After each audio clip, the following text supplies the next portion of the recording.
Now let's get into it on the other side. Hey, welcome back. Welcome back. It's Wednesday night. Where else would you want to be? Nowhere. On the other side is back. Jeffrey Lodick here. Here we're going to talk about transition. I'm not going to tell you how to do it. We're just going to talk and share experiences with people that have done it in the past. Today we have a really special guest. I'm really excited because it's been like 2 years in the making. Hey, look, if you're coming in, like, share, whatever it is that you do, give us a comment. Let us know you're here. It's always good to know who we're talking to and interact as much as possible. Hey, listen, last week we had Charlinda Scales, hashtag much sauce. I say all this crazy stuff, hashtag and stuff. I'm not into the hashtag world yet, but I'm getting there. But anyway, last week I made a, and I just dropped stuff. Hold on, man. My bad. I made a promise to order much sauce, right? She's been my friend for quite a long time, and I've told her regularly that I'm going to do this or I'm going to do that, and I haven't really been the man of my word in regards. But what I did when I came back to doing this podcast, I want to be very intentional with the reasoning in which I'm doing it. One is to share experiences of transition from other folks, and two, it's to support veteran-owned businesses and veteran things, right? So that's what I'm going to do. So, hey, check it out. The third one's on the floor, but I ordered the variety pack, man, much sauce. I'm going to put it up in the thing. There you go. Look at that. Charlinda, if you're watching, it's here, like I promised. But more importantly, hey, listen, if you want some stuff to go on your food, this is it, man. So Justin Cook, Chief One Each, watched the show last week, ordered some much sauce, called me up or texted me and told me that he was using it. Then he gave me a little rating afterwards, said it was delicious. So, hey, jump on there and check out much sauce. I'll put the website and all that stuff in the comments, because starting February 1st, much sauce across America, we're trying to hit all 50 states. And when I say we, I'm her teammate. She don't even know it. I'm on your team, Charlinda. We're going to push for it. So, hey, listen, I'm wearing a Bunker Labs shirt. No affiliation to Bunker Labs, but again, something in which I want to support is an organization that does some great stuff. So if anybody out there has some folks from Bunker Labs that want to represent what they do and they want to talk on this show, man, send them my way. I know a couple of y'all. So, Miss Rosie, wink, wink. It's about time you get on here. Anyhow, let's talk about our next guest, shall we? So what I'm going to do, so I don't mess up stuff, I'm going to read from his book. So when we talked, I decided that I said, hey, I want you to come on the show because we talked 2 years ago and it's been my fault because I kind of stopped doing this for a while. But I want you to come on my show because you're doing great things in the transition space. So he writes a book over the summer. I think he released it over summer. I'm going to ask him when he gets on here. I think it was the summer of 2021, but I'm going to ask him. But here's the book, right? And if I know the light sucks, but Military Career Transition, Insights from the Employer's Side of the Desk. Hey, listen, buy this. I'll put the link on there so you can go it. I'm telling you, buy this book. If you're a transition and service member, this book is such an easy read. It's amazing because why? Everything is tabbed. There's specific areas of concentration, but everything, it's easy to read. It's all paragraph. It's not like long, drawn out discussion. It is amazing. But I'm going to read you a little bit about Mr. Kieffer, Bill, before I bring him in. But I want to tell you, so a little bit. Bill has coached, advised, mentored, and worked with hundreds of service members, veterans, and others around the globe regarding career transition, leadership development, and performance improvement throughout his career.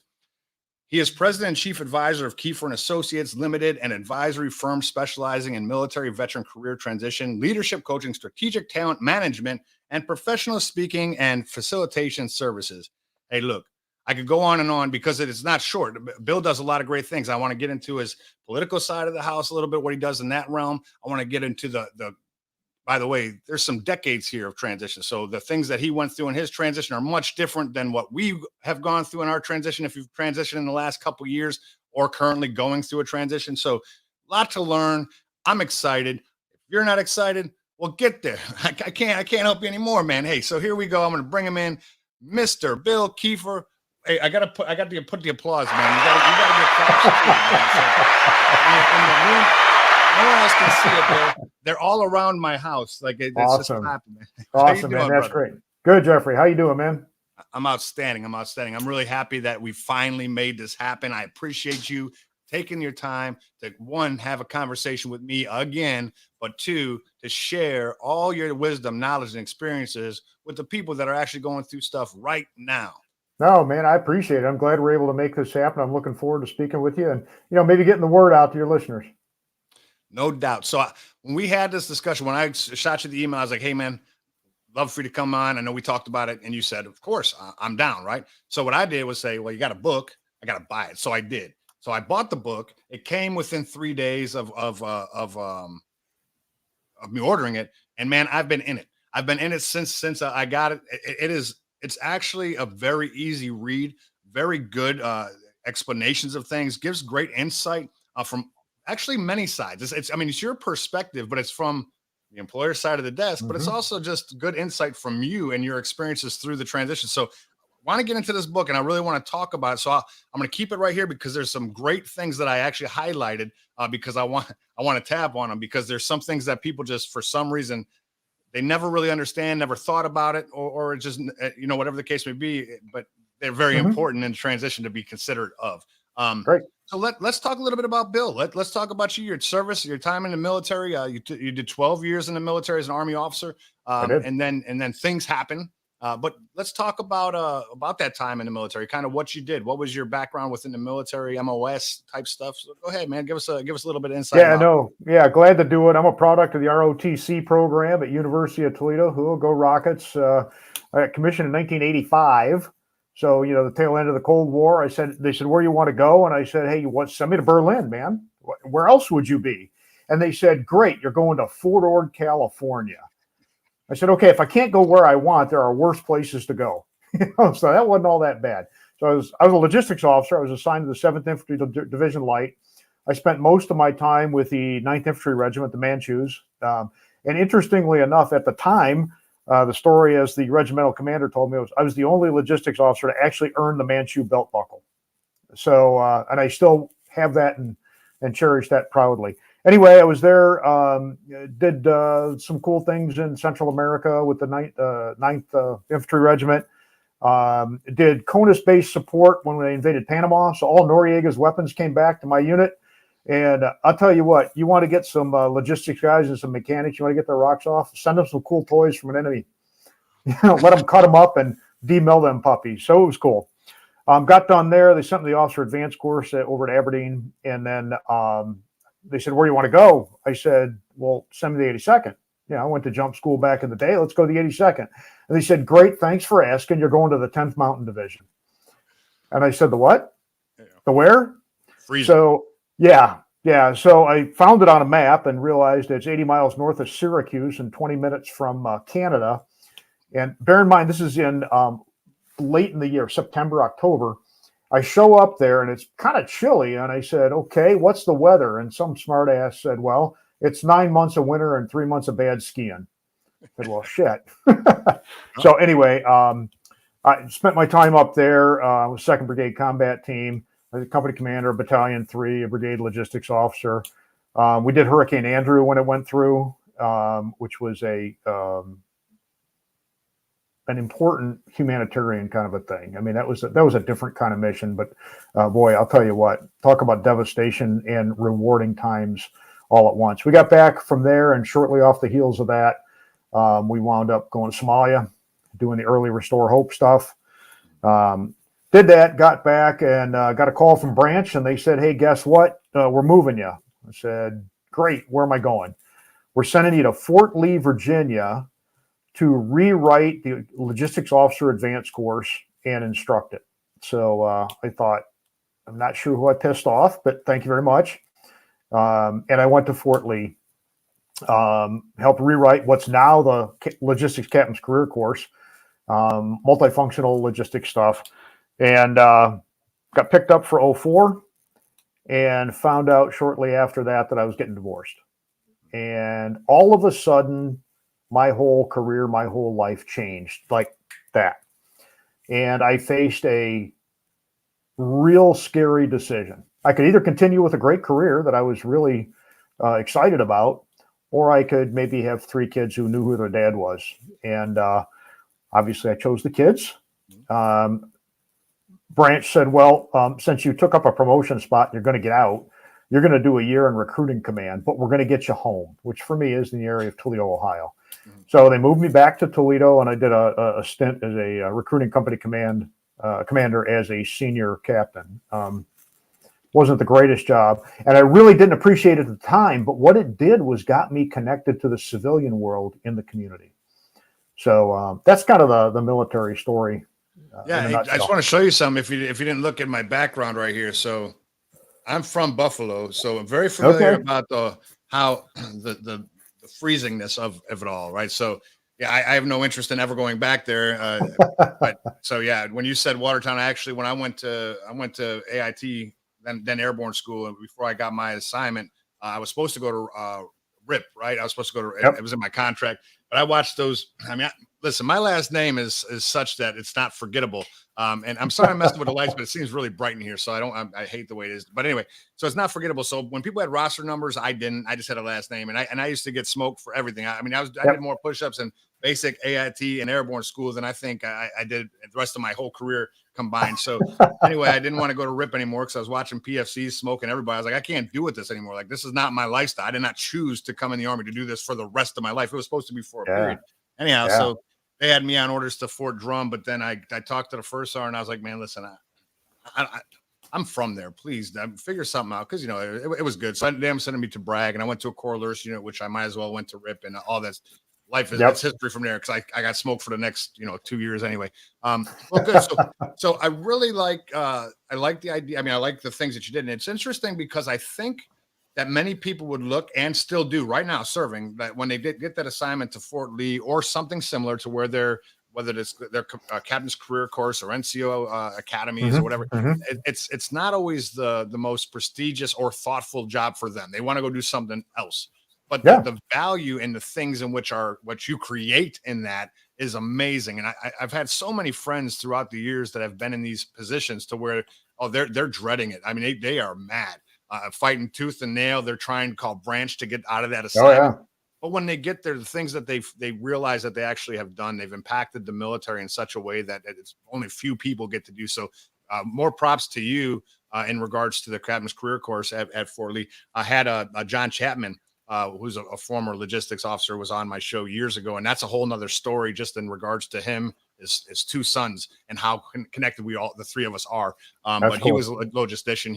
I think he still, maybe not, but I think he still teaches at the captain's career course long after he's retired. But anyhow, great. So let's paint a picture a little bit for some folks. So what year was it so you go through some trouble and stuff, and you decide, right, it's time to go, right? And that probably wasn't an initial thought. I mean, you had dreams and hopes. I don't want to say dreams, but you had plans to be a plan officer.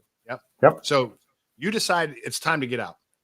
Now, how long, like when you called back before you went to recruiting command, how long was that? What was that time frame, and what year was that in? It was 96 that I went to recruiting command, and I got out in 97. Outstanding. So go ahead. The decision, the time that I had to make the decision was very quick, and then the actual exit was about a year.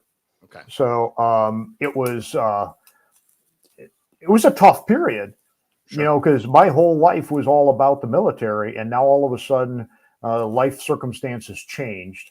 And what I didn't realize at the time is the assignment at Fort Lee and then the recruiting assignment gave me civilian relevant experience that if I'd have done what I wanted, I wouldn't have had. Hell, I'd have stayed in the field. I'd continue to deploy. Life would have been good. I'm doing all the dirty boot stuff. Life is great. Well, guess what? I come out, and now I've actually gotten a college course accredited at the graduate and the undergraduate level. And I've been in recruiting command, and I understand how recruiting works. And I've built ties with the community that I'm going to live in. And guess what? That's amazing.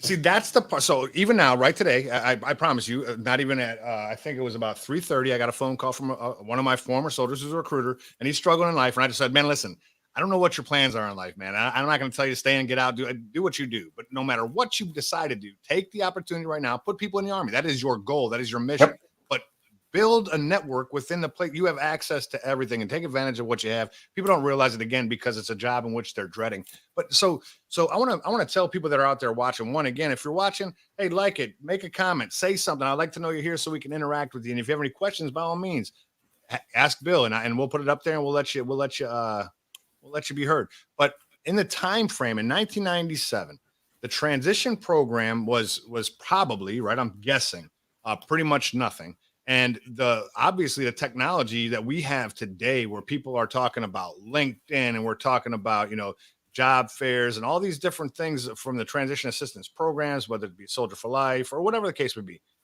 that wasn't really an offered thing back in 1997. So what was the transition like for you when it was time for you to go? What preparation did you have from the military side of the house helping, and then for what you had to do when you got out? Yeah. So TAP existed. TAP was technical, tactical, transitional. It was about exiting well, not about landing well. And those are two different things. Checking the block. So, okay, did you, out process here and you do that? And this is what a resume is. And good luck, God bless.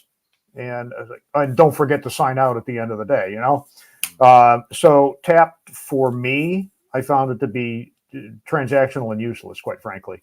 Now, I take that back. It did give me some insight into the VA, which has been important and valuable. So I will give it that. But I was, yellow pages and want ads, man. There was no Indeed. There was no LinkedIn. There was none of that stuff.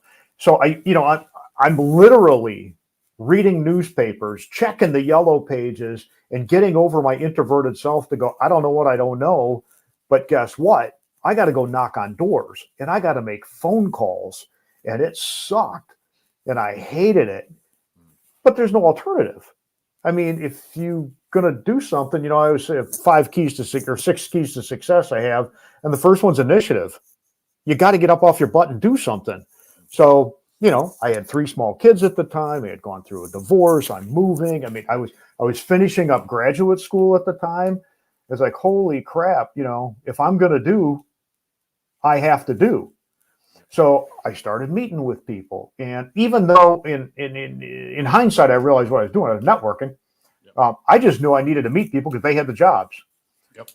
And at one point, somebody I knew that knew somebody said, "Hey, you know what? We need a deputy director of economic development for the county you live in." I said, "I don't know what that is, but let me go talk to him." And guess what? I landed the job because, I could walk and chew gum and have a coherent discussion, and I was pretty organized and I could do math. So it was tough. There were days that were really down. And, I thought I learned some grit and grunt, in Central America and in Somalia and, going through jump school and doing all that stuff. Yeah, guess what? You ain't had your stones tested until you've gone through transition. Yep. So.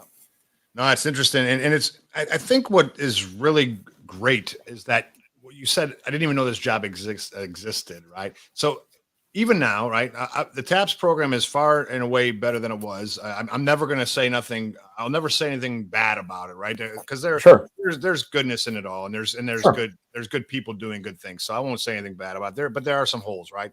But back then, it's like on steroids now. It was this much, and now it's grown, and the amount of organizations that are out here doing great things, God's work, and all that stuff for our community. It's just amazing.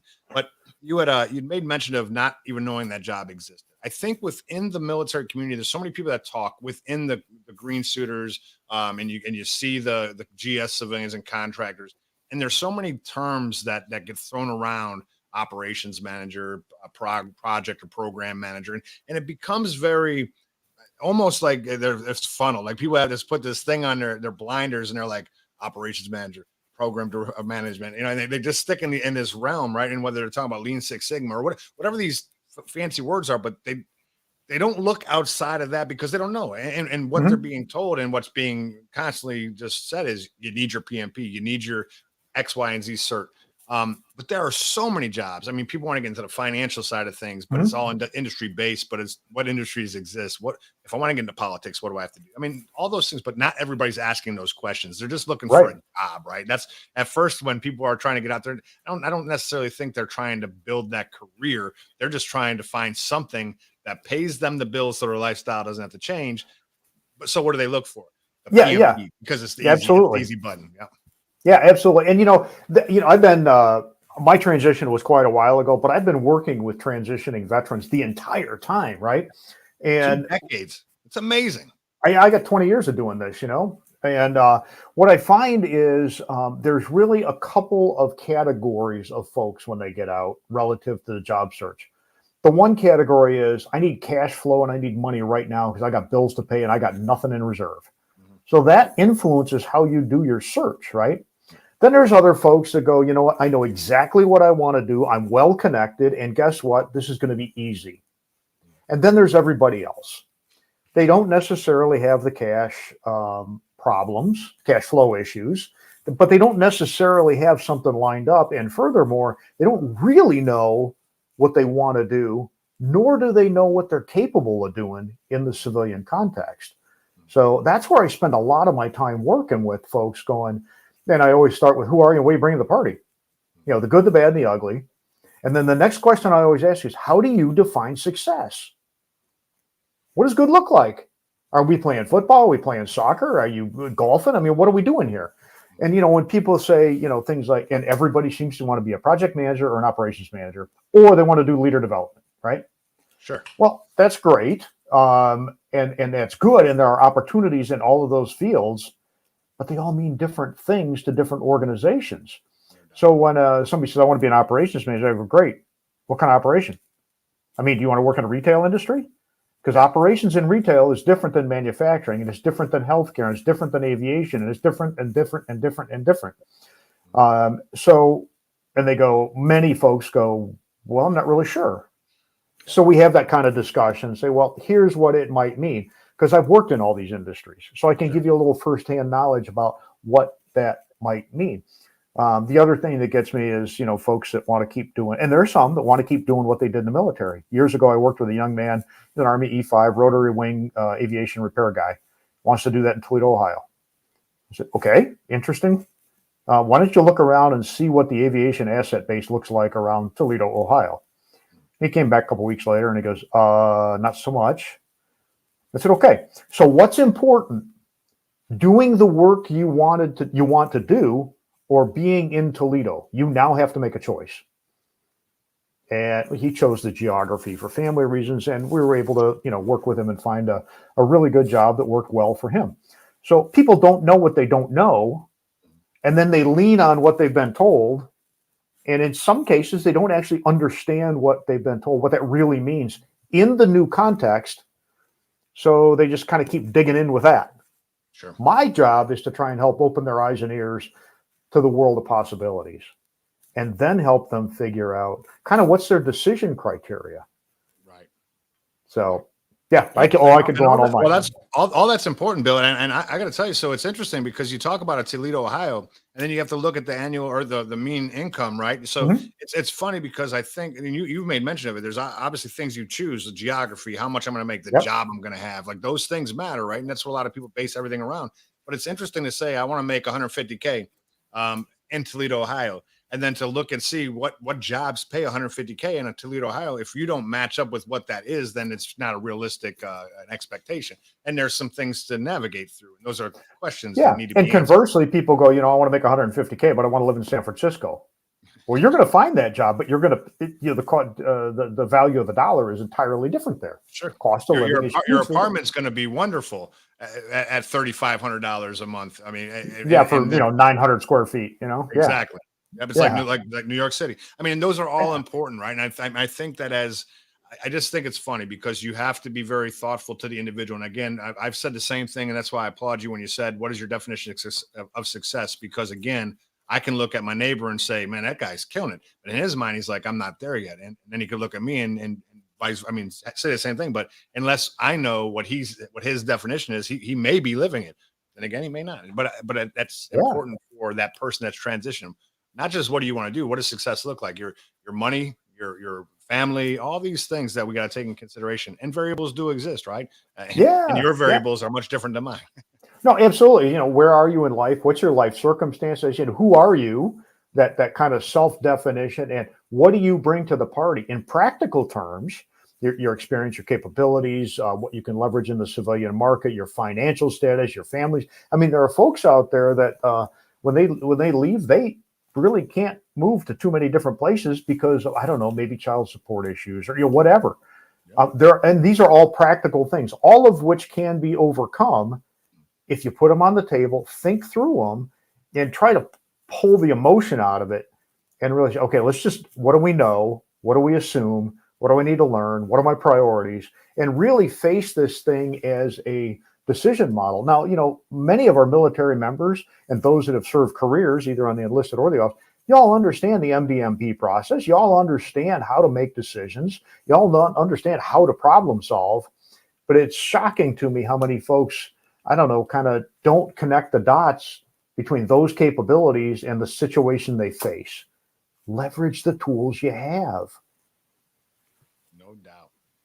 So you spend 2 decades doing multiple things. There's I don't want to say several careers along the way, but you've done a lot of stuff. You're a TED Talk guy out in Toledo. I actually listened to the TED Talk, 17 minutes and 36 seconds, I believe it was, or 17 something, right around there, about the middle, and I really found a lot of value in that. So, by the way, what I am going to do, as a matter of fact, I'll do it when you're talking. I'll put me on mute and I'll go find a link so I can throw it in the chat box, because it's a great conversation.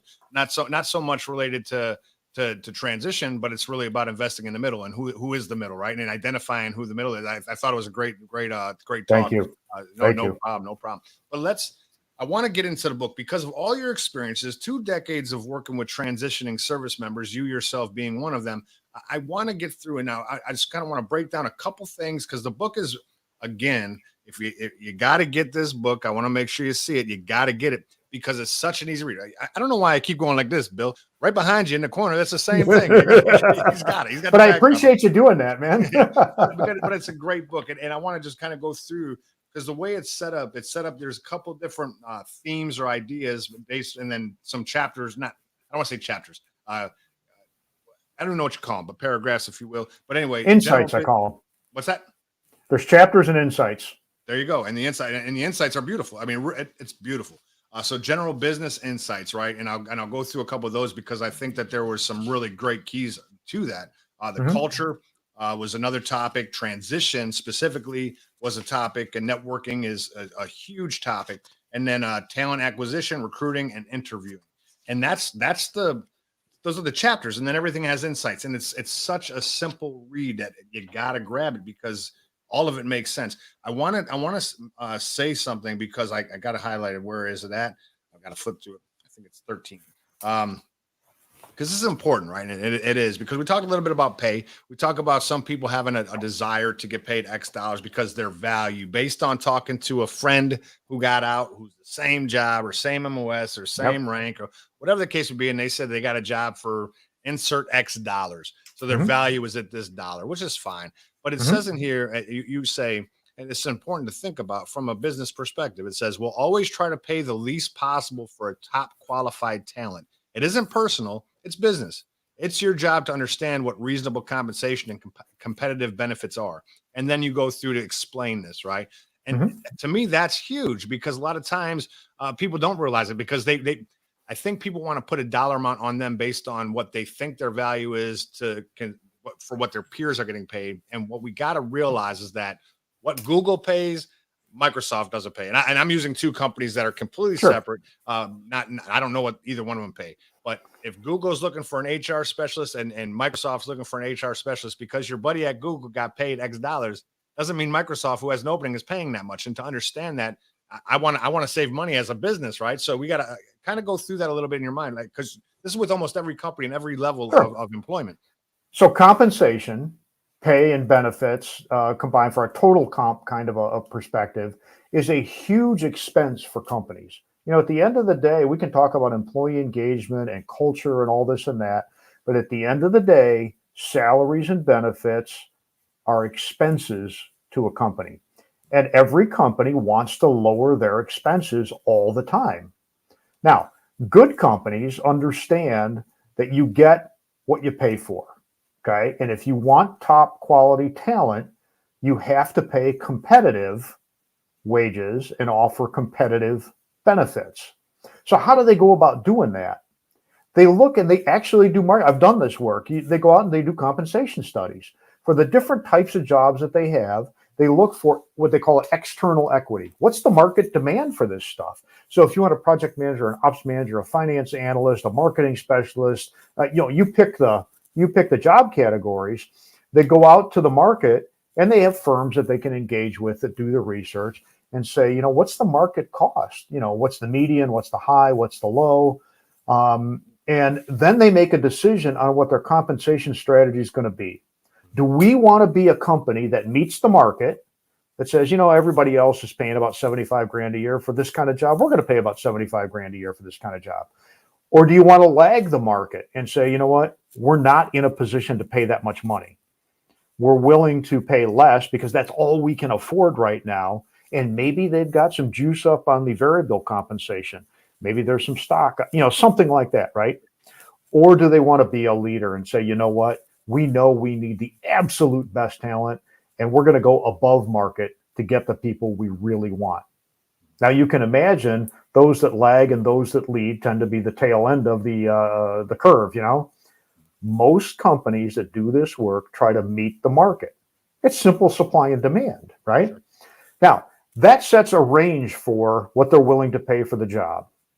The exact pay for a particular individual depends on how well you convince them that you meet or exceed every one of their needs, and you have something unique and special that's going to cause you to fit well and add value to the team and the work they're trying to do.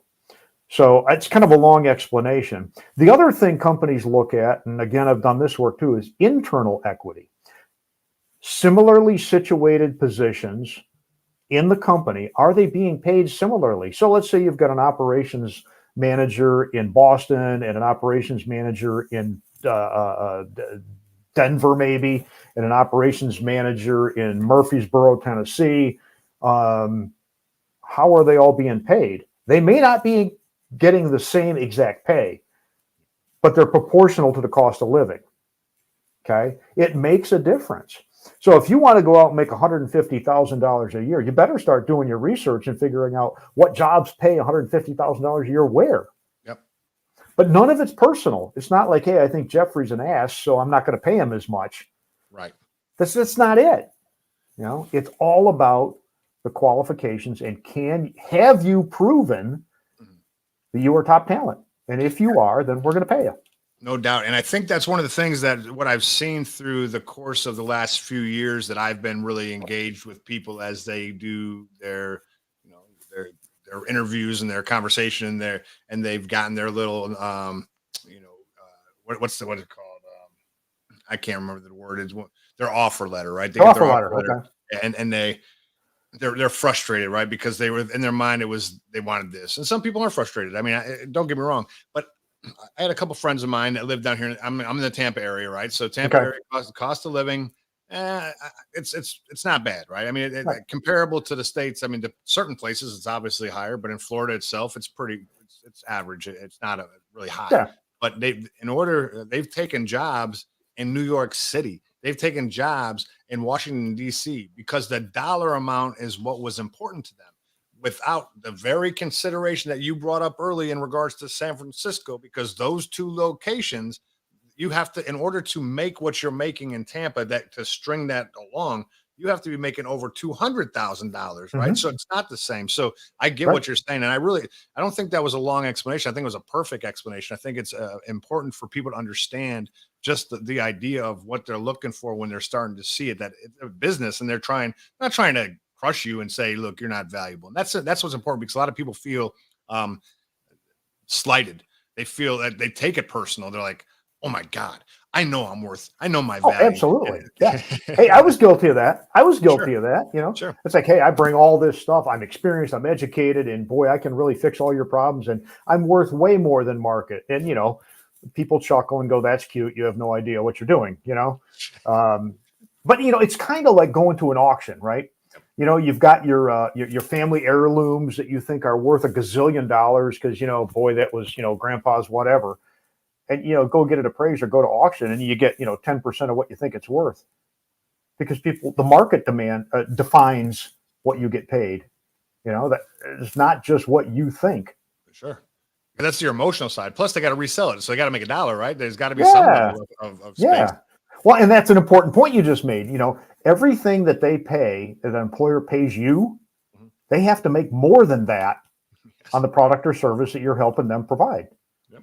period. So I mean, that's the bottom line, right? Because in business, that's what that's what it is. It's all about the bottom line right now. How are you going to help me make money? You know, you actually brought something up, and I really want to focus on that a little bit, only because I find myself in conversations, and I try not to. I'm not a guy who apologizes for things I say. I typically don't say things with malicious intent. Sometimes it offends people, and I cannot be apologetic for something that I didn't intend to hurt you. If you got hurt, then I try to navigate. But nonetheless, the sense of entitlement in the veteran community, and I'm not saying veterans are entitled people, but it's interesting to me because I've listened through years while I was in the military, and we talk about so many things about how people are, well, you should be giving me this or you should be giving me that, right? Because for whatever reason, I mean, in the military, we specifically used to say that about people all the time when we watched the people of our country doing silly stuff. We'd be like, come on, talk about kids. They should have, but why? They didn't earn. And the fact that the words I hear about when people are getting out of the military specifically, there's a lot of, they owe me this job. I did this. I sacrificed this. And listen, Bill, when I tell you this, I loved every minute of my military time. I sacrificed it just like other folks did, and we all lost people along the way. And it's a damn shame. But here's the deal. And this is what I tell people when I have this conversation. I cannot tell you what you signed up for specifically. I cannot tell you what your mindset was the day you signed the dotted line to raise your right hand and protect and defend. Mine was, I got to get out of here. I mean, I'm from Buffalo, New York, man. I was a horrible student. I was a horrible human being. There was a lot of bad things I was doing in life. I just wasn't there in my mind. So I just need to get out. So to be honest with you, Bill, you weren't a thought in my mind. The neighbor across the way, the guy in Iowa, the gal in Toledo, no one mattered to me. My family did, but it wasn't even I was serving for them. I was serving for me. I needed to get skills, all this stuff. Well, my 4 years turned into 8, they turned into 12, they turned into 20, and I retire, right? And now, don't get me wrong, and I think that as we're making this transition, we feel, and don't get me wrong, I think there's some great leaders in the military. There are some amazing leaders that are in the military, and they do have so much to offer some of these organizations.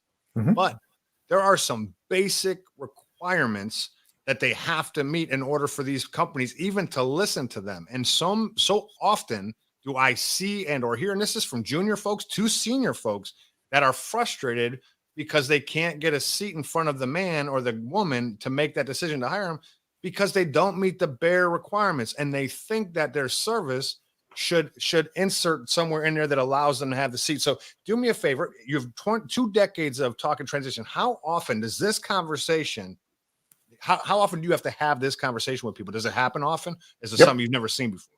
Yep. Happens all the time. It happens all the time. And, you know, I get the sense of pride and value of having been a service member. I get that. I've experienced that sense of entitlement. And, you know, where the whole thing goes awry is when they say, well, they owe me this, or I deserve that. Do you know the 2 reasons why employers hire somebody, veteran or not? What are the 2 reasons that an employer would hire somebody? Bill, we should have talked about this beforehand, so I'd have the answers ready. Sorry, not a quiz. Okay, so here's the thing, and I put it early in the book. There's 2 reasons and 2 reasons alone why an employer hires people, okay? Because you've convinced them, you've proven to them that you're able to do the work they need done. That's the first one. And 2, you're going to fit well and add value to the team. Nowhere in there does that say you get bonus points for being a veteran. Can you do the work, and are you going to fit well and add value to them? That's it. Everything else in this entire transition thing adds up to that. It leads to the answer to those 2 questions.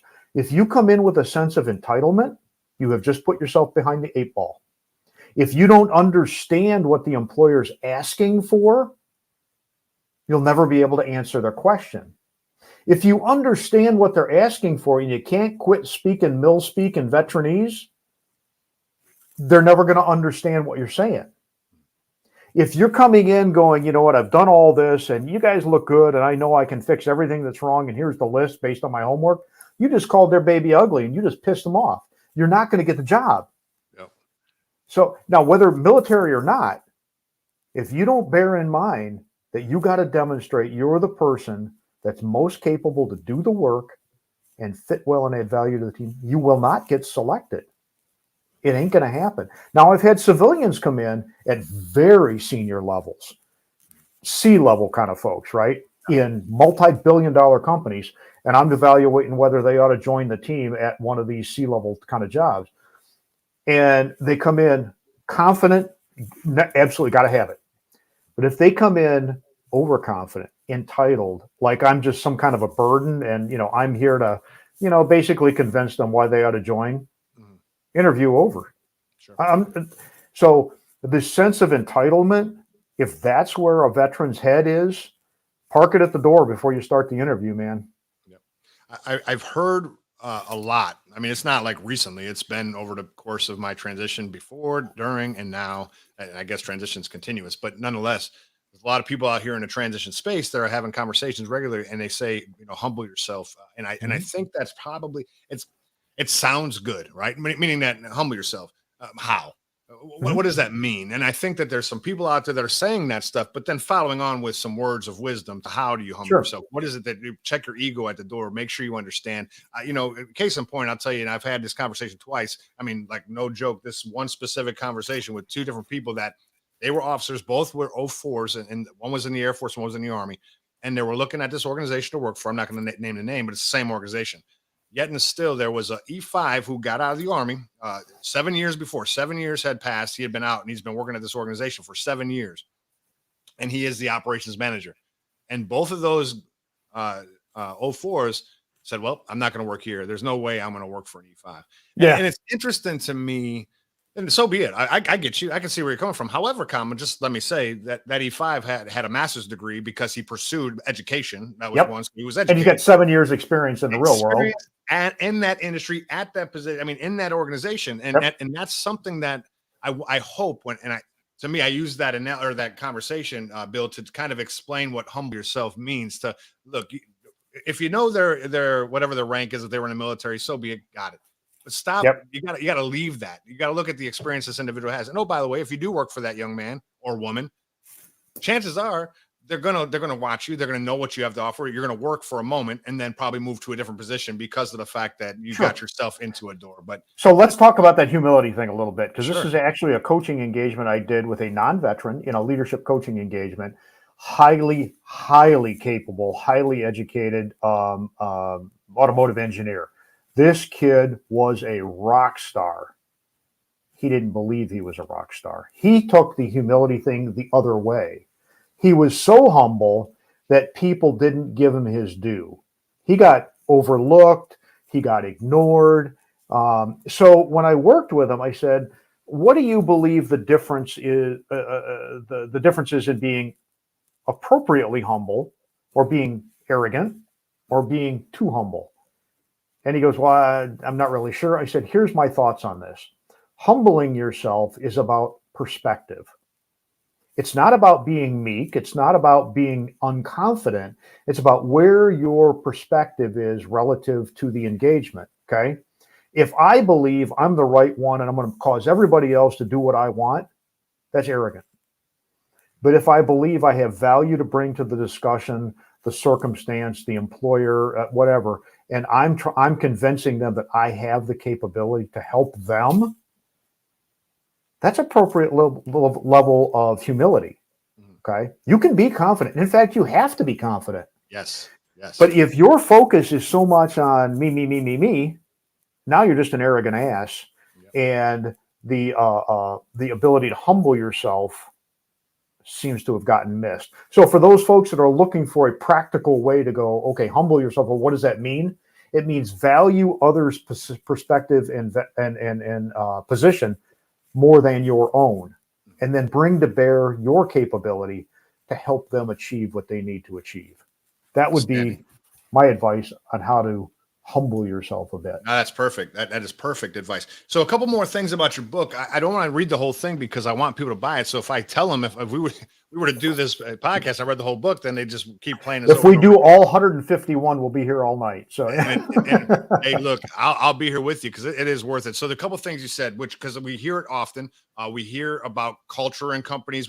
We hear about the it's them versus us mentality, and you talk about there is a culture gap between the military and the civilian world, but it's solvable, right? And I think that's huge that you said that, and I love that. To me, that's one of the most prominent things that stuck out to me. I really liked it, but it is solvable. And let's talk about what that actually means, if you will, Bill, because we actually sometimes think, yeah, they don't know what I'm going through. They don't understand my value. They don't know what I bring to the table. And it's they. And then the vice versa. Because we're saying they, in our mind, we're making it seem as though it's them saying the same thing about us. And it's kind of like we're making stuff up. I don't think there's a them, they thing. Yeah, I mean, each side digs in and says it's, the other side, fingers get pointed and progress is never made, right? So, 93 to 95% of the population never served in uniform. So the odds are you're going to be talking to folks that never walked the walk that you walked. And it's going to get worse because right now I think enlistment rates are about 1% of the population. So it's going to get worse before it gets better. So we're all as veterans kind of odd ducks kind of entering the employment world. So, it is what it is. And if you walk in going, yeah, I know I'm special, and that means you need to give me something, you're going to lose. Okay. You're up against 95% of the population. Now, rather than doing that, it's solvable on both sides. But on the veteran side, by saying, okay, it's not about me doing something to them. It's about me helping them succeed in a way that they need done, getting the work done and fitting and adding value to their team, right? In order to help close that gap from the veteran side, you got to do, I call it intelligence preparation of the career battlefield. Okay. So you're familiar with IPB, and everybody that's spent a couple days in the military, Army anyway, are familiar with IPB. Nobody's doing IPB for the career battlefield. What I'm offering is that kind of perspective. The industry, the geography, the company, is it a nonprofit, a for-profit, is it publicly traded, is it privately held? That all has an impact on culture. And if you can figure out that stuff ahead of time, and you're working with a coach or advisor, mentor, or whatever, to help you understand what that means, you can become more aware of what they expect and what their norms are. And you can decide first if it's right for you. Maybe it's just not right for you. But if it's not wrong for you, you can decide how to tell your story in a way that's going to land well on their ears. From the employer side, the employers have to realize that there's a tremendous pool of capable talent coming from the veteran world, right? And they've got to spend some time going, okay, it is different and it's not horrible. We got to get past the biases and the perceptions and this and that. And they got to be able to say, okay, wait a minute. What are those capabilities that they bring? And what is it we need? It's funny. I just posted a link, first of in a series on LinkedIn I'm going to do. Oh, shoot. I don't remember the People Home, I think it was. Anyway, some company that does leader development, those kind of things. And they came up with the 18 attributes of the ideal leader. And as I looked at it, okay, those are the typical ones you would expect. And I thought about it, and I thought, well, our military members are known for leadership capability. It's trained from day one in the military. Why aren't people leading themselves better through transition? So I actually took each of the 18, and I'll have it up on a recurring basis here. I started today with the first one. Say, if this is a leadership attribute, what kind of behaviors does that mean for you in transition? Yeah. If you're all leaders, apply it. So anyway, that's again another long answer to a great question. The culture gap is important. It is real, but it can be bridged successfully if you're willing to do the work, no matter what seat you're sitting in. No doubt. And I don't mind a long answer because it's perfect, right? So real quick, want to take a moment to just say some shout outs to a couple folks, Paul Sullivan, Mark Halliburton, they're here. For some reason, I'm streaming to multiple locations and to my own page, like my personal page, I'm not getting the comments up here. So I'm a little frustrated, but Mark, what's up? And Paul, thanks for stopping by. I appreciate you. Hey, so I loved your response, Bill. It's huge. It's very important. Because I think that the cultural gap is something in which is tough. And I think that's what there was such a push for veteran hiring, and it got to a point where it's veteran retention, right? Because you were hiring veterans, and before a year was up, they're gone, right? Yep. And what I found to be very amazing, it's amazing to me, only because it's there, is that I've dealing with 4-block and being a career readiness instructor with 4-block, the organizations in which we work with, and I won't name them all, but there's a bunch of them. They all have some sort of veteran program within the organization, to include many other programs that exist for the D&I type of things. But all these programs that exist for this and that and the other thing. But the veteran community has these programs in a lot of these organizations, which is very beneficial, and that has actually kept the numbers at the sustained numbers, right? Keeping the people employed, because of the fact that there wasn't. I mean, someone did a study. And someone brought it to an attention that, hey, listen, we're spending money to hire these veterans. They are well qualified. They're good. They're providing us great stuff, but they're leaving because of various reasons. They don't feel like they're part of the team. We don't understand them. So they created programs because they heard it. And I love that about almost every company in which I've talked to over the past 3 years. They've either had or they didn't have, but have now. But there's something for the veteran community, and I love that. I think it speaks volumes to how much impact we have that they're willing to put something in place to keep us in their organizations because they see the value. Yes. Yeah. No, it's huge. And like I say, it's got to be bridged on both sides. Veterans got to do their work individually so they present themselves well to the employer, but the employer's got to do some work too. And, we got the great resignation going on, and we got all the economic challenges and political issues and all that stuff going on right now. People can't afford to be losing quality talent. So it's, a wise employer is going to look at these things and go, you know what, I got to invest in this, whether it's time, money, other resources, whatever, to really understand this population, because it doesn't make sense to get them and then lose them. No doubt. So I'm going to share something right now. I'm going to put it up on the screen. This is a question from Katie Berry, not Katy Perry, the singer, but Katie Berry. Okay. I'm going to put it up there. What about, I have an answer for this, but I'm going to let you answer it, Bill, and then I'm going to go on and give her an example. But what about the people who know what they want to do after they transition, but have to put in some work to get there, but need to work to still be able to make ends meet? How should they focus their job search, knowing it won't be a career, but it's just a job? Yep. Okay, so that's a great question, and there's a lot of folks that are in that circumstance. I said before, there's some practical issues you got to take care of, right? Yeah, see? So where you want to be in the future. Consider that your aspiration. That you're maybe not ultimately qualified for it yet, or you need some experience to get from here to there. And you've got practical things to meet. Sometimes you got to make tough decisions. I took a job when I got out as Deputy Director of Economic Development for a pseudo-governmental agency, a local county economic development office. I didn't know what I was doing, and that is not at all what I wanted to do. And by the way, it was paying like $28,000 a year. Okay, it was 20 years ago, and $28,000 was more than it's now. But I didn't want to do it. But it gave me practical answers to real issues. It gave me some cash flow. It gave me some connections. It gave me some credibility in the civilian world. Because now I'm not just a veteran. I'm the Deputy Director of Economic Development. I have a civilian title. I have civilian experience. And I have the opportunity to network with more and more people. So it gives you a little bit of credibility too. So there's always a balance. You can hold on forever for that dream job and find yourself in a poorhouse, or you can go, look, this isn't where I want to be, but I'm going to make the best of it. And while I'm here, I'm going to learn these things, and I'm going to take advantage of these opportunities, and I'm going to use this as a stepping stone to get closer to where I want to be. Love it.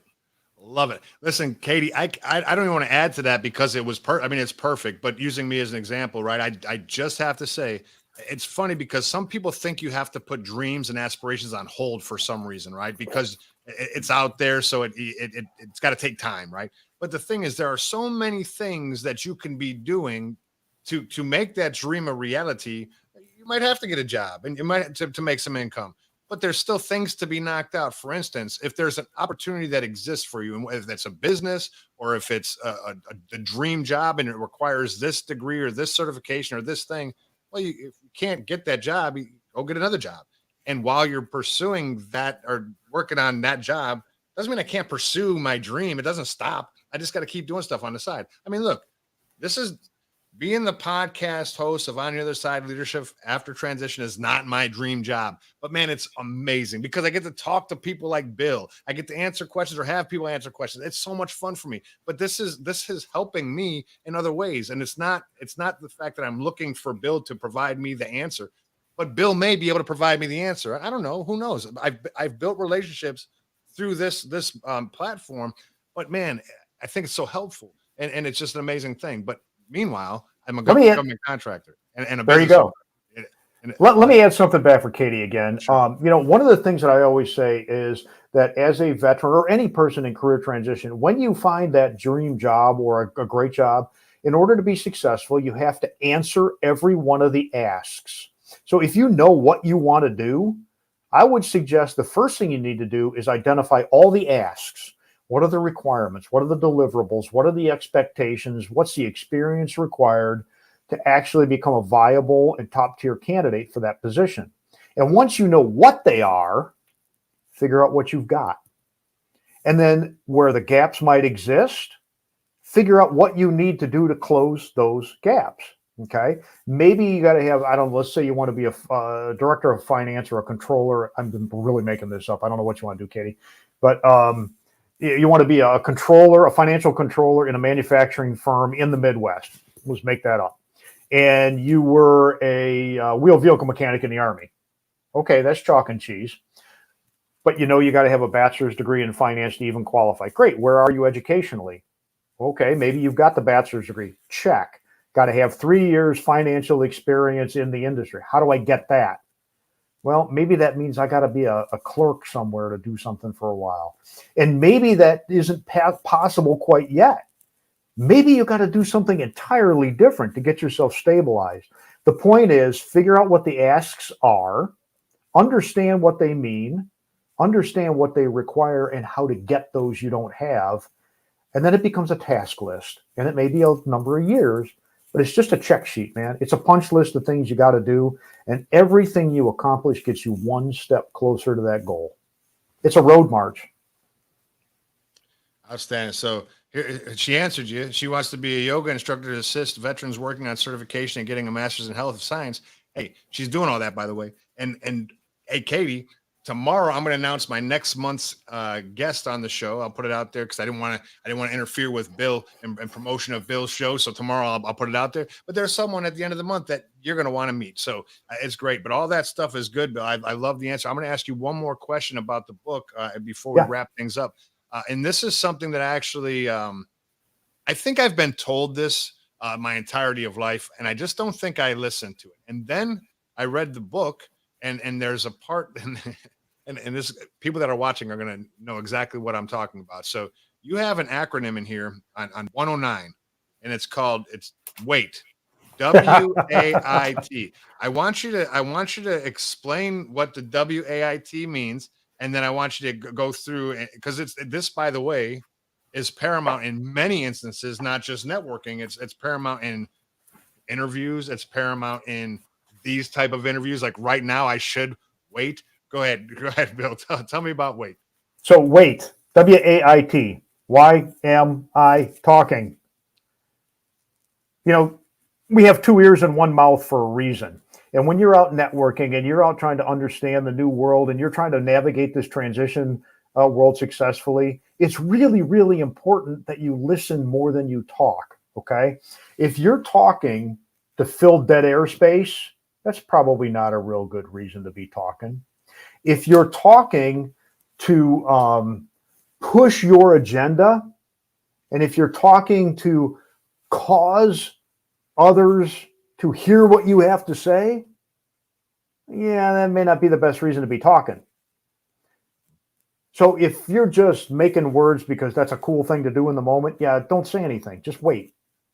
If, however, you're talking to answer a known need, if you're talking to ask questions to learn more, if you're talking to respond to what someone inquired of you, if you're talking to share your experience, your relevant experience in a manner that's attractive to a potential employer or network connection, then go right ahead and keep talking. It's kind of like there are people who like to argue for arguing, just for the sake of arguing. They just like to fight. Okay. There are others that like to talk just because they like to hear themselves talk. I would suggest it's way better to just wait and ask yourself, why am I talking? And I love it. I love it because I don't practice it. So I'm very transparent. I'm a genuine guy, Bill, and I don't lie about stuff. So listen, I have a problem with talking. So I don't. A lot of people talk about the silence and the dead space, and people have nervousness in that time. I don't. I just have so much in my mind, and I just want to say it, right. And sometimes it's inopportune and it's inappropriate. And believe me, I've heard every word that you could say, and I get it. But there is so much value in what you're saying. And this acronym is perfect because listen, and people know that I say it because I say it in front of them. I'm like, listen, I know I'm talking too much and I know you want to walk away. I get it. But when from a networking perspective, I mean, look, let's be honest. When I'm around people that I'm comfortable with and that I'm around, they know I'm going to talk, and I know that they want to leave, and I'm not done yet, so I'll follow them until they're done. But at a networking event, I mean, ask Justin Cook; he'll tell you greatly because I know the guy's falling asleep standing up, and he's like, God, I wish he'd shut up. But all that being said, that is something that people really need to take in consideration, especially in networking, especially in building relationships with people that have no idea who they are. There are signs and symptoms of boredom, of excessiveness. You can look at someone's face, and Bill, I'll tell you. When someone wants to hear, they're leaned in, their eyes are open, and they're going. But the more you talk, the shoulders shrug, the eyes closed, and they're like, and they're moving, they're getting back from you because they want to go. And we got to understand that. I mean, we have to see that stuff. So, right. And you know, Mike Quinn, and I bring him up because Mike Quinn a few weeks back posted about informational interviews.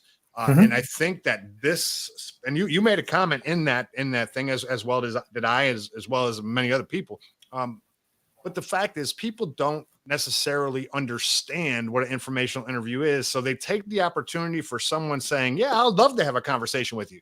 And then they call them and they think it's audition time. They think it's the time to tell them everything in which they've done so they could get the job. But it's not about a job. It's someone saying, yeah, I'd love to help you. Let me talk, but you're not waiting. You're not doing the wait technique. You're spewing at the mouth. Yeah. You know, if you're going to do an informational interview, you understand what's your purpose? Mm-hmm. What's the purpose of the informational interview? Write it down. Prepare yourself with a few key questions. Do you want to know about the company? Do you want to know about the role? Do you want to know about the market? Do you want to know about the culture? Do you want to know about what do you want to know? And have a few good questions, and then go in and ask the question and then wait. These people are busy people by and large. They have work to do. You are a spot on their radar screen. They have given you the grace of a little bit of a time. Don't waste their time. Don't waste their time. Now, if you ever want to get past an informational interview, one of the key secrets to that is be clear, concise, complete, and make them feel like they spent their time well. There you go. Everybody should clap out there for that. Bottom line is, if you're calling me to get information, let me give it to you. If I'm calling you to get information, let me get, because look, Bill, in your experiences, don't you feel as though people truly want to help? Like, you hear it all the time. Listen, I want to help. I want to help as much as I can. I want to serve. I want to give back to the community. I want to do something. People want to help. Sometimes they absolutely do. It's not in form of job, but it's in form of call me. Let's talk. And you know, there's a piece of that too. You know, genuinely, and whether it's veteran or not, career transition. If you're in career transition or approaching career transition, people genuinely want to help. I've transitioned 4 times. Okay.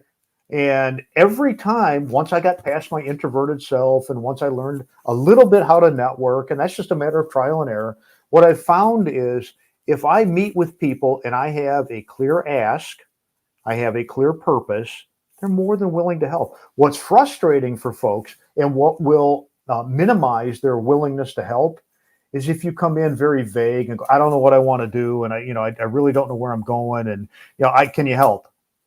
And my answer is, with what? Can I, as a career coach, help you to start to define what you want to do? Yes. But if I'm Johnny HR director or VP of HR or hiring manager Fred, and you're getting an informational interview or a networking time with me, and they go, can you help me? Do what? Well, I need a job. Oh, you don't get it, do you? Okay, and you're all going to make mistakes early on. Okay, that's going to happen. Make your mistakes and move on, but get better every time. Sure. So it's like it's an old movie now, but Jerry Maguire movie. Help me, help you. Yep. You've got to be aware of that. People want to help, but if you don't help them help you, then they're not going to be able to. If somebody comes to me and says, look, I'm looking for a job as an operations manager. I don't know what kind of company, but I know I want to be in the Pacific Northwest. Now I got something I can work with. Mm-hmm. Now, even that, sure. I got 13,000 people I'm connected to just on LinkedIn alone. Yep. Trust me, I got connections. Mm-hmm. You tell me that, and we're getting along well, and I don't think you're a jerk or something, I might just turn you on to them, right? Yep. So I want to do another little bit about this, if you don't mind. And I know we might be running a little bit long here, but the whole issue of informational interview and networking, you got to have a purpose and all that, but you got to be really crisp in how you make your introduction. And I know there's a lot of talk about elevator pitches or personal pitch or whatever. I can't stress enough the importance of that first impression. Okay, that is hugely important. Because if you want to do a networking thing and you start to babble and stumble, it doesn't necessarily leave a real positive impression. And by the way, every one of you is going to babble and stumble at first. I did. Everybody does. So get out now before you absolutely have to have a job and start networking. Make your babbles and stumbles early. Mm-hmm. But a model that you can use that I found very effective in the elevator pitch or personal pitch thing has 3 parts to it. Okay. Where's this? There's the camera. Yes, right. Yeah. There's 3 parts to a really effective personal pitch or elevator pitch. And the first one is I am. So my I am is I am an experienced HR executive who currently serves as president and chief advisor of Kieffer and Associates. I focus on helping military veterans transition to the civilian world. That's the I am. It's kind of your brand, okay? The second part is I have. This is your experience in the why should I listen to you, okay? I have over 12 years experience as Army officer, over 22 years experience in corporate America, and over 3 years experience as an independent entrepreneur focusing in the markets that I serve. And the last part is I'm known for. This is the punchline. This is the result, okay? And that's what employers want to hear. Can you get me a result? Okay. I'm known for building highly effective and enduring teams and providing top-notch career transition advice to top-tier talent that leads to optimal transition success. You put in the words that are relevant for you. I am, I have, I'm known for. If you can get that down, and it'll evolve over time, and but if you can get that down crisp and you can knock that puppy out in less than 30 seconds, you will have set yourself apart from 95% of the people in a networking room that anybody's going to talk to. They're going to, ooh, man, he knows who he is. Yep. He knows his brand. He knows what's relevant to what I'm looking for, and he understands the results he gets. I'm going to talk to him more. Yep. I am, I have, I'm known for. I think that's great. And one thing I like to always do, I mean, it's like I said it earlier, Bill, I'm a guy that says things unintentionally and unmalicious or non-malicious. And sometimes I just say inappropriate things. And it's not like ignorantly inappropriate. Like I shouldn't like talk like this in front of these type of people. It's not like that, but sometimes I say things. But the one thing that I always find that's always beneficial, when I first started networking, Bill, I went everywhere and talked to everyone. And when you talk about having a plan, there was none. It was meet him, meet her, meet her, meet him. And I just was meeting everybody. That was your plan. Well, that was the plan. It was cast the net and let's see who sticks. And for no reason, just let's catch everybody. But I'll tell you what, Bill, I talk a lot. That was exhausting. So what I began to do much more efficiently is I became a cyber stalker, not in a bad way, but I knew when there was an event by using such apps like Eventbrite or Meetup or whenever there's an event and you can see who's attending.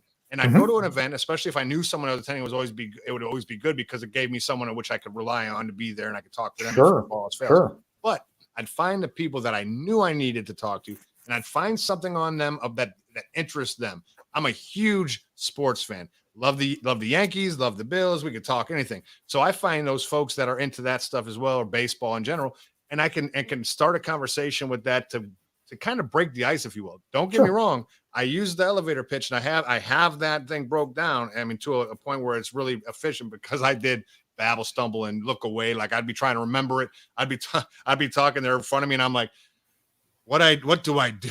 And I'm trying to find it, but it's not there, right? So after a while of doing it and stumbling, it became more there. But I hooked them with something that I knew. Absolutely. If I said something in there, they'd want to have a further conversation, because you don't want to just say it and go. Well, and there's a couple things to that. When you're doing networking or you're in career transition, you're working with employers or recruiters or whatever, you certainly want to be interested, right? You got to be interested in what you're doing. But the other part that really makes a difference is, are you interesting? Yes.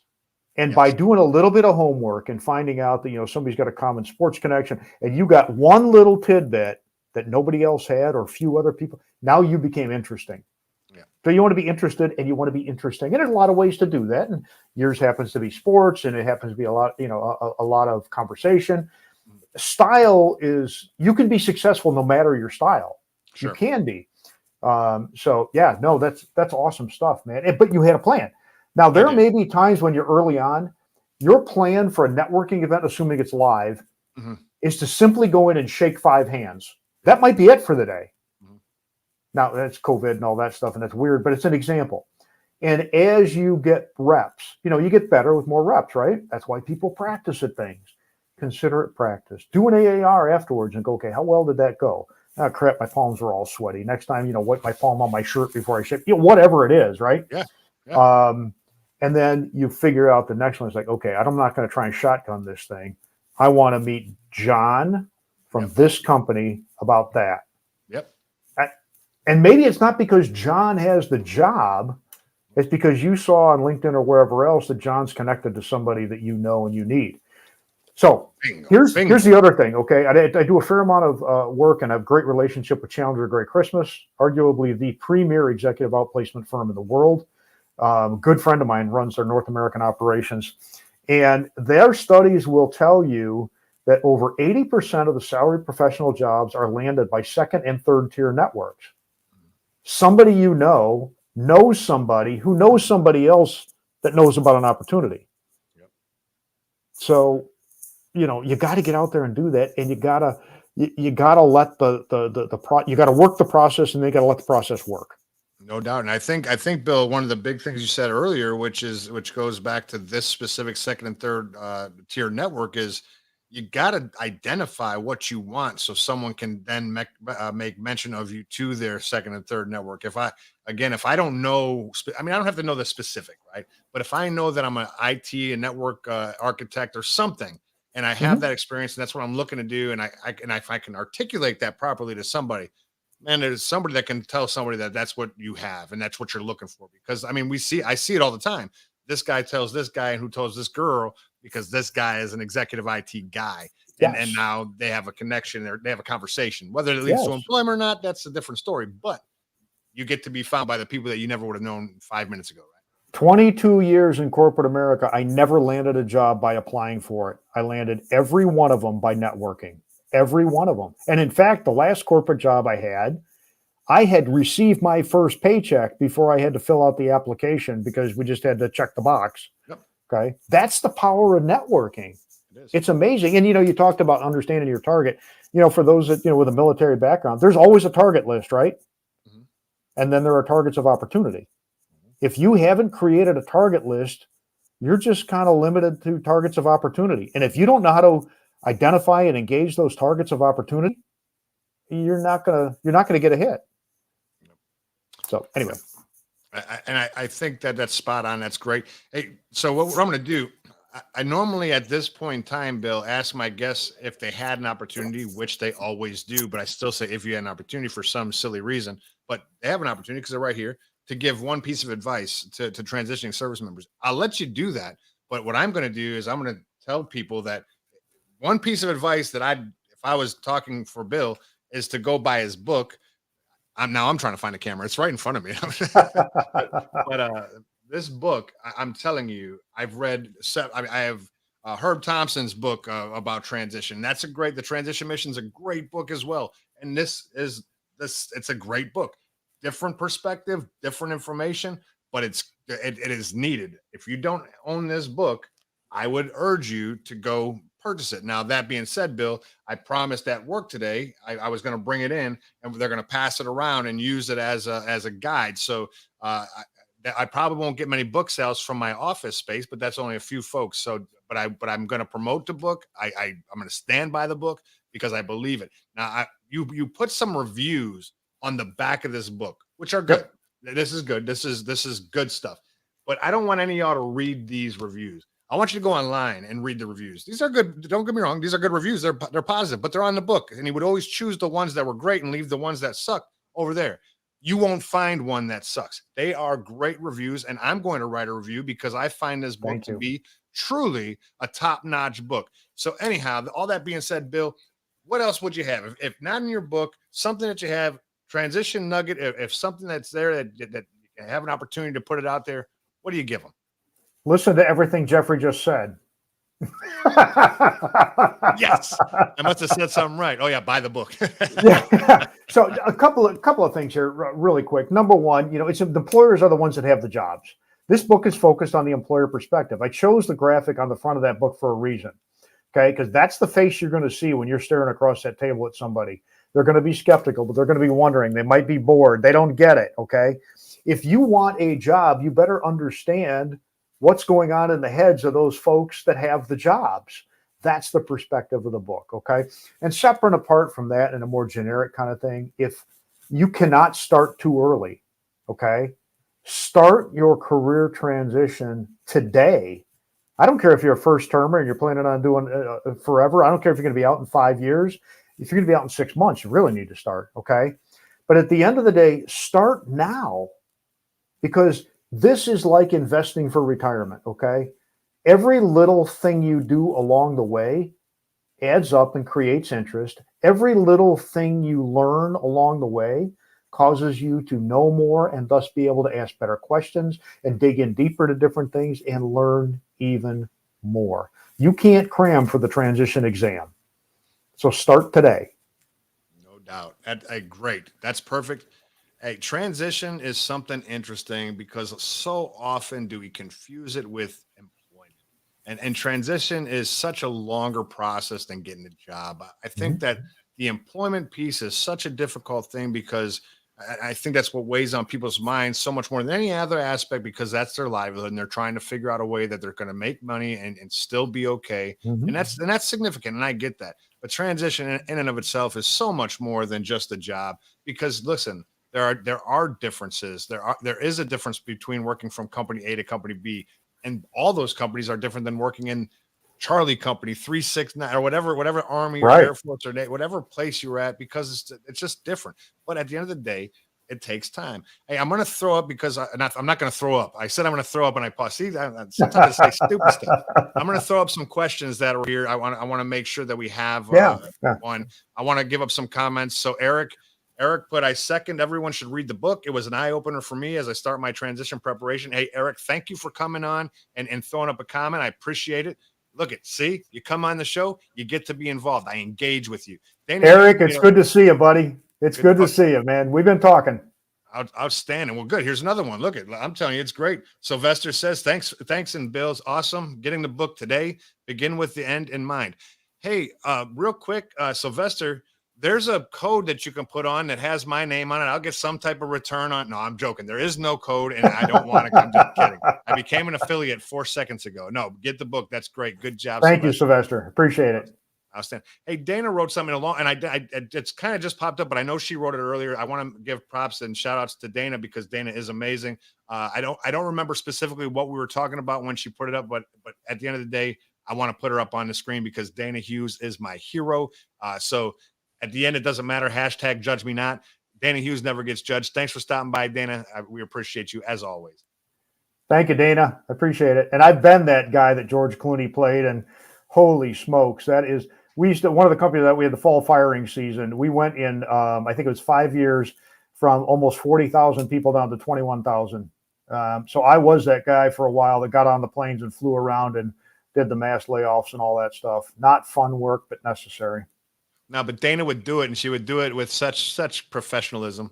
I mean, she God fired me a bless her. couple of times. I mean, I didn't work for her, but she still fired me. But anyway, I love her to Yeah. death. Hey, so Walt Saunders, hey, thanks for stopping in, Walt. Here's a question. I have an answer for it from my perspective. I want you to answer, Bill, if you can. What do you do if you're trying to get into a field, but you want to see what the company is actually looking for? Start talking to people in the company. Find people that are in the company that you want to get to. Break the ice, introduce yourself. If you can find a second or third tier connection to get in with them, start talking to people that are where you want to be. Have a cup of coffee with them, virtual or otherwise. Do those informational interviews. At this point, you're trying to gather human intelligence, right? You don't ask for the job right away. Say, and be honest. It's like, I'm really interested in a job opening at XYZ company. I see you're at XYZ. Could you give me 15 minutes? And at the end of every one of those, you always say, who else can I talk to? Thank you. Is there anything I can do for you? Okay. Who else can I talk to? Thank you. And most importantly, is there anything I can do for you? Now, there's people that don't like the network because they think it's manipulation. Okay. Networking is only manipulation if you are in it for you and you're not focused at all on the other party. If you are willing to listen to and offer whatever you can offer to the other party, that's not even close to manipulation. That, friends, is networking. And relationship building. See, I love it. See, Bill, you could be my forever. As a matter of fact, if you want to be my co-host, because we could talk all day. I see eye to eye with you in this conversation. Yeah. So here's my perspective, and it's the same. I don't want to reiterate, and I don't want to go on to it more. I want to say this thing because it's what's missing in a lot of people's thought process. A lot of times when we look at companies, we look for the words hiring manager, recruiter. And that's cool because that's how you're going to navigate into the job if that's the way you feel, because that's the way things go. Recruiters reach out to you, that you get their stuff, they send you to the hiring manager, right? But here's the deal. There's a couple things to consider that we don't consider, which we talked about earlier in the show when we talked about culture. And I think that you can't tell a culture from a company from a website. I mean, if you go to any company, I don't care what company it is, almost every company has their value or mission statement on it. So you can see what their values are. It lays it down. You can probably see some good group photos or family days or whatever the case may be, work environment pictures, which are good. I will take it at face value and say, I bet you that's how the company is. In order for me to find out how that company is, I'm going to do exactly what Bill said. I'm going to call someone within the company. I'm going to use LinkedIn as a great tool because you can see who works in the company. I'm going to reach out to that individual, especially if that individual has maybe the similar title that I'm looking for, meaning IT or project manager or operations manager, whatever it is. I'm going to reach out to that individual. What do you like about your job? How is the culture there? How are the people there? What is your team like? All these questions you can ask about it. People are going to tell you the truth, right? I mean, even like I don't think they're going to tell you, I hate this job. Some will. Don't be careful what you ask for, so you might get some of the truth, right? But at the end of the day, don't hesitate. And then always listen, always, what can I do for you? Bill, I will tell you that's a perfect statement, but it's one in which I don't think many military members understand that they actually have value, that they can do something. Because if I'm coming out, I feel like I'm on the ground. I have not a dollar into my name. I'm destitute. I have no knowledge. I have no network. So we offer the ability. We don't want to say, what can I do for you? Or how can I help you? Because we don't think we have anything to help with. And that's I'm telling you, that is 100% wrong. It's just a wrong mindset. Absolutely. Because quite frankly, they might have some bizarre interest, but how can I help? I see you're a Yankees fan. I'd really like to get some Yankees bling. Where do you get yours? It could be something that obscure. Sure. It doesn't have to be directly career related. The simple act of offering is the key. It is. That's the key. Hey, Bill, I'm gonna take you back in time for a minute to help a little bit more, right? Because I always talk about relational stuff, not transactional. And I would tell you, I have friends from when I was in elementary school still. Like I don't talk to them as frequently as I'd like to. I hardly ever, right? I've had friends from high school. I don't recall a time that I made a friend because I gave them a fortune. I don't remember a time I made a friend because I let them use my car, even though I didn't know who they were. I don't remember a time when I made a friend in which I gave them some material item of value, and all of a sudden, boom, we're friends. I've made lifelong friends because of the I will give you. What can I do for you? I will do this freely. I will drive to your home. I will pick up Mhm. your aunt. I will go to the airport because your mother's flying in and you can't do it. It's not about what can I give you. It's what can I Yeah. do for you. And Right. I tell you, people, I think we do something in the military called serve. And if we Yes. serve properly, it's pretty easy to do. I just think that we feel so much as though we're on the receiving end of nothing when we're leaving the military. It's like we're coming out, we're homeless. We don't have anything to offer the outside world. We do. You do have something to offer. Hey, Absolutely Walt, do. I'm going to throw it. Oh, go ahead. You can say what you got to say. I'm sorry, Bill. No, you absolutely do. Let's see. We got a question. Yeah. Does anybody know anyone in Lilium, Joby, or Blade? They are air taxi companies. I don't specifically know anybody in that realm, but that doesn't mean I don't have my LinkedIn network right now, so I can't really see. But I'll tell you what, Walt. I'll get with you. We'll talk offline. I'll shoot you a message on LinkedIn, and then I think I still got your email from years and years and years ago, but we'll talk and we'll see what we Yeah, can do. Walter, that doesn't ring any bells for me right off the top, but connect with me on LinkedIn and I'll dig in.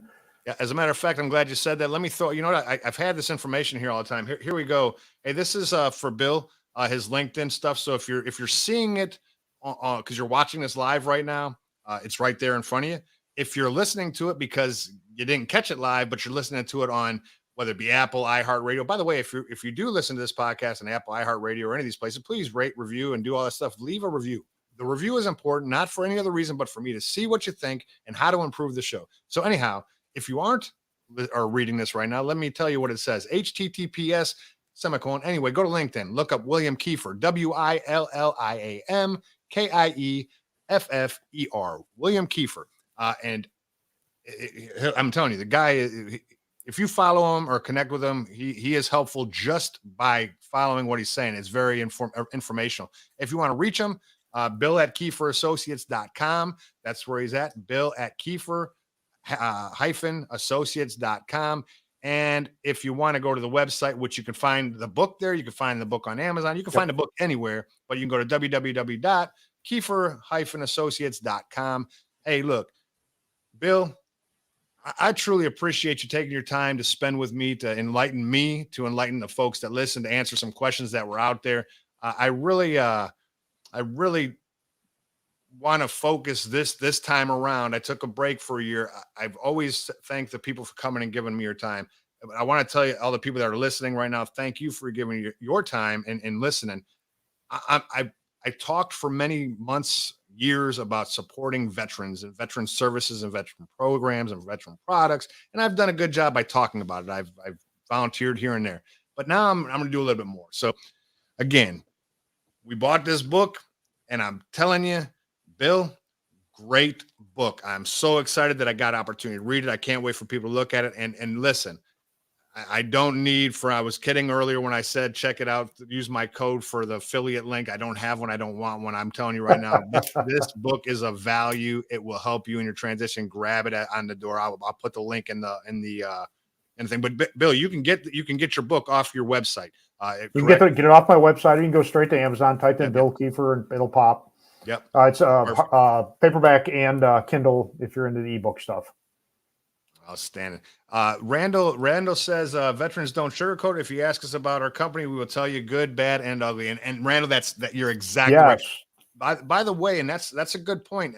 So obviously, I'm not going to give a LinkedIn class. One, I'm streaming on LinkedIn. I don't think that's appropriate. Number one. Number two, look, there's so many resources out there for LinkedIn. I love LinkedIn. It's my favorite source of information.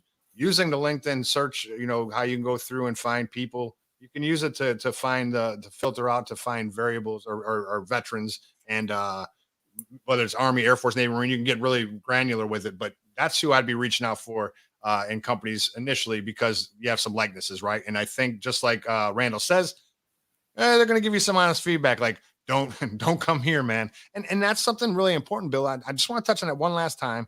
The culture of a company is significant. I think that so many times it's almost like a relationship, right? You see a woman or a man, depending on who we're dating. I'm talking a broad audience. You see a famous individual on television, you're like, man, she's gorgeous, or man, he's so handsome.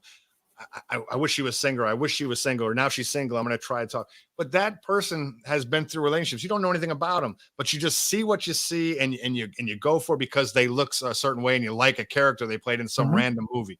Well, Mhm. a company is the same way. You look at a company because in the military, you haven't worked for the company, you haven't really talked to anybody that's in the company, but you just see the product or the service, or maybe they made you feel really good on the phone when you called them, which is a positive thing. But Sure. you want to start talking to the people that are working in it to let you know, listen, there's something wrong. There's a screw loose here. There's a reason why this individual is single, or there's a reason why this company like is Yeah. in the news Yeah. for COOs or CEOs getting fired, or because there's a bunch of stuff you could look up. Sure. But I would just, again, I'm urging people, find out what's going on in the company, so before you just say I love this company because I buy their shoes. Yeah, and that's really important. And I think it's just like the military. Every different branch of service, every different division, every different platoon, every different squad, every different air wing has its own culture inside the business, right? So as you when you do your informational interviews, you want to get as much broad information as possible. If and when you get to the point of interviewing, you want to really be paying attention to the technical kibbles and bits and the responsibilities and all that stuff. But you really want to be paying attention to the culture of the group you're going to be working with. You really want to understand that. You've all landed in a different squad, platoon, company, battalion, whatever, and you walk in, it's got a great reputation, and there's been a change of command or whatever, and all of a sudden it's a shit show. Mhm. So it's not perfect information, but you want to get as much robust information as possible about the group you're going to be with, more time than not, so you can be well informed. And what works for me may not work for Jeffrey, or it may not work for Dana, or it may not work for Eric. But you got to do the homework to be as well informed as possible. And if you do that effectively, you will land better, and you have a lesser likelihood of leaving in the first year or two. Yep. I love it. Well, Bill, thank you so much for coming. I appreciate you being here and taking your time. Is there any final words you want to say before we roll out?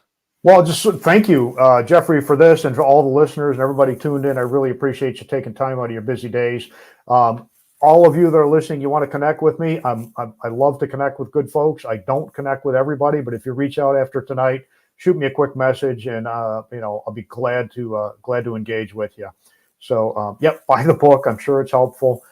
If you're looking for somebody to engage as a coach for your transition, give me a buzz. I do that work. No. Now, here's where you can say, hey, Bill, on LinkedIn, Bill, listen to you on the other side, Leadership After Transition with Jeffrey Lodick. Can we connect? That's good for me. I appreciate that, because that actually gives me some tangible results that I can call Bill and say, hey, did anybody reach out to you? Because it's important for me because I like to be a connector. So that'd be good. But Well, I've anyhow, got 23 new notifications in the last half hour. So outstanding. I Look don't know at what that is, but I'm thinking this might be part of the show. Nah, it's because you posted that thing about the 18 attributes of leadership, because I'm going to go look at it, and I'm going to notify you often about it. But I look forward to reading that through the series that you do. Hey, Bill, I'm going to put you out into the lobby. Don't leave, but it's hang out there. I'm going to wrap this up. Thank you again so much. We will do this again sometime, and I'll definitely be considering you in the future for other opportunities that may come out. Listen, every show that I do for the next 6 months, this book will be right in the camera for people to see. I really do love it. It's not just me saying something because you're standing here. It's a great book. Thank Thank you you. so much. Thank you. I appreciate it. Outstanding. We'll talk to you later. All right, ladies and gentlemen, that's a wrap today. Hey, look, I hope it was great for you. Again, last week, Charlinda Scales came on, got some of the mutt sauce right there. Hey, listen, Charlinda, you're doing great things. Support the veteran community. I'm here for you guys. Anything I can do to help. If I can connect you with people that will kind of steer you in the right direction and transition, I'll do what I can. I'm not the be all end all. I know some stuff, but really, I think the thing I love the most is the ability to have people that share their experiences with you, to tell you the things that they did poorly and they did greatly to be successful in the next chapter of their life. Hey, listen, I appreciate you. Come back by. Hey, and oh, by the way, if you would like, if you'd like to be part of the Facebook group, it's a Facebook group, so you can go to the On the Other Side Leadership After Transition Facebook group. We're going to be doing a lot more stuff in there, having conversations, helpful tips, and all that good stuff along the way. But come and join us over there. It'd be great to see you.